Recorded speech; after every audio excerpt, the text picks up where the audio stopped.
Hey guys, David here. Welcome to Digital Outlook, where you're gonna find the best community in all of crypto.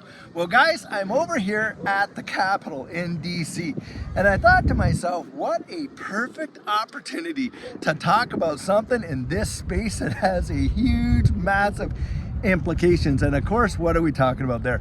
Regulatory clarity.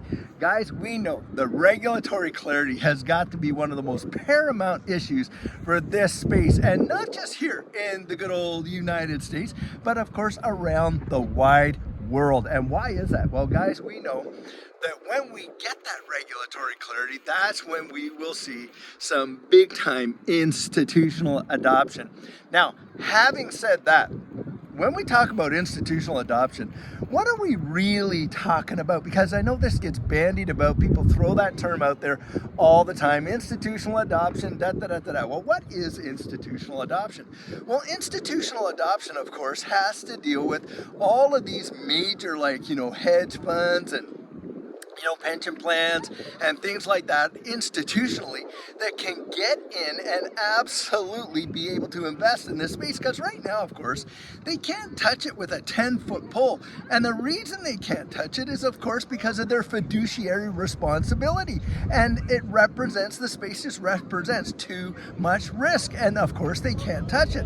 So this is where we want to see institutional adoption. Well, as we know, that's not going to come out until we get regulatory clarity. Oh, guys, look at all the kids coming out here visiting the Capitol. I think that's absolutely fantastic. What real way to get history kind of cemented in. Do it when you're a child, eh? But needless to say, here we are. We're trying to get all of this, institutional adoption through regulatory clarity.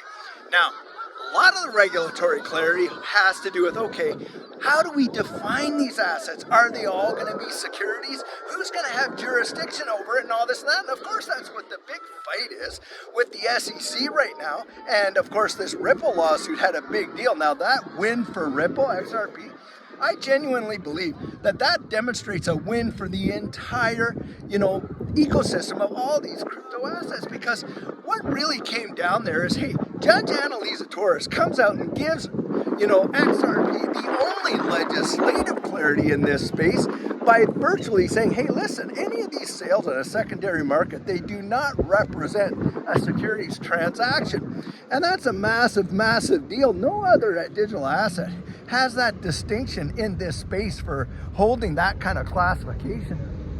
And this is where I believe that is at least a catalyst. The first step towards getting the regulatory clarity is how they're going to define what, in this space represents a security, asset and what doesn't. And this is why we want to get behind a lot of the people that are up there in that house right over there who are supporting this space in a way that's going to encourage the innovation and the invention that it absolutely represents. Now, of course, you got other issues there. You got like the SEC wanting to absolutely play czar over the whole space. And of course, Gary Gensler getting out there and he'll get before a congressional committee over here.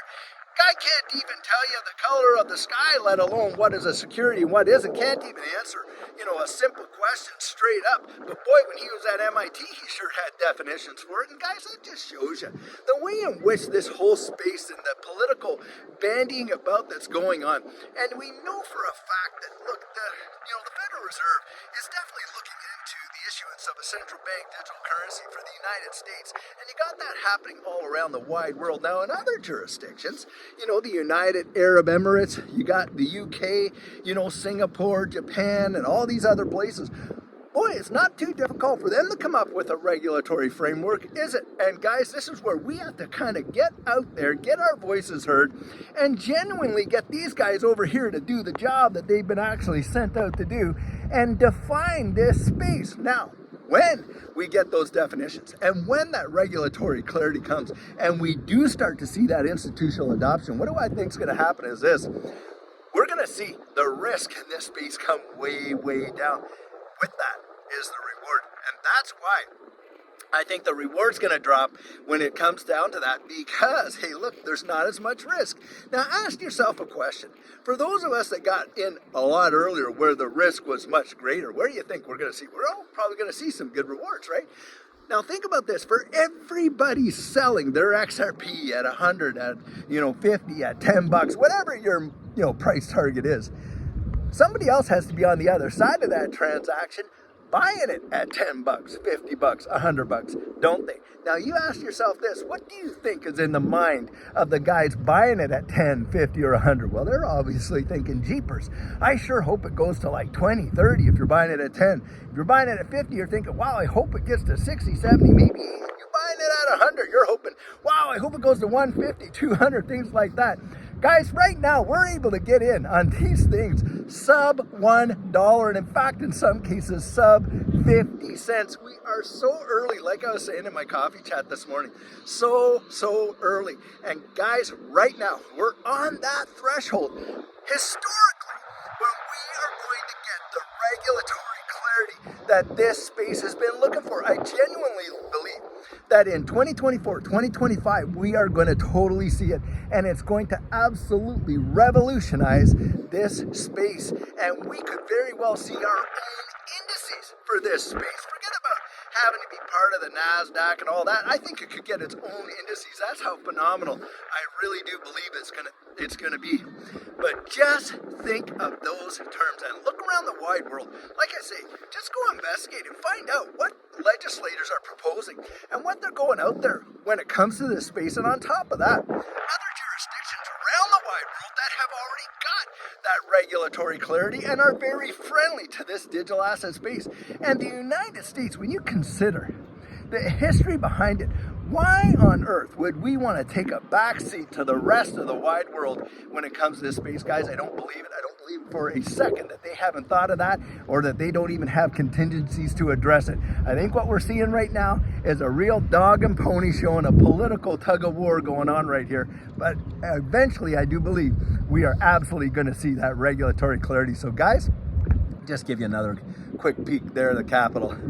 We got to get these guys out there doing their job, the job that we sent them to do, and that is to lead this country forward with innovation, with invention, with all of that stuff going on there. And we have got to put the pressure on, especially during this next cycle here for this election in 2024, that we get the regulatory clarity that this space absolutely needs. Well, guys, I sure hope you really enjoyed this one. And listen, remember, guys, we're out there and we're doing our financial coaching and stuff like that. And if it's something that really does interest you, write me at coaching at thedigital.outlook.com and you let me know and we'll try and get you all booked in. Guys, we're really seeing some big changes, and when things in this space move, it's going to happen just like that. So anyhow, guys, not financial advice, just a friendly, I love coming out here and sharing this. I really hope you're enjoying these walkabouts in the Capitol and stuff like that. And until tomorrow, we have another fabulous coffee chat. Have a great one and take care.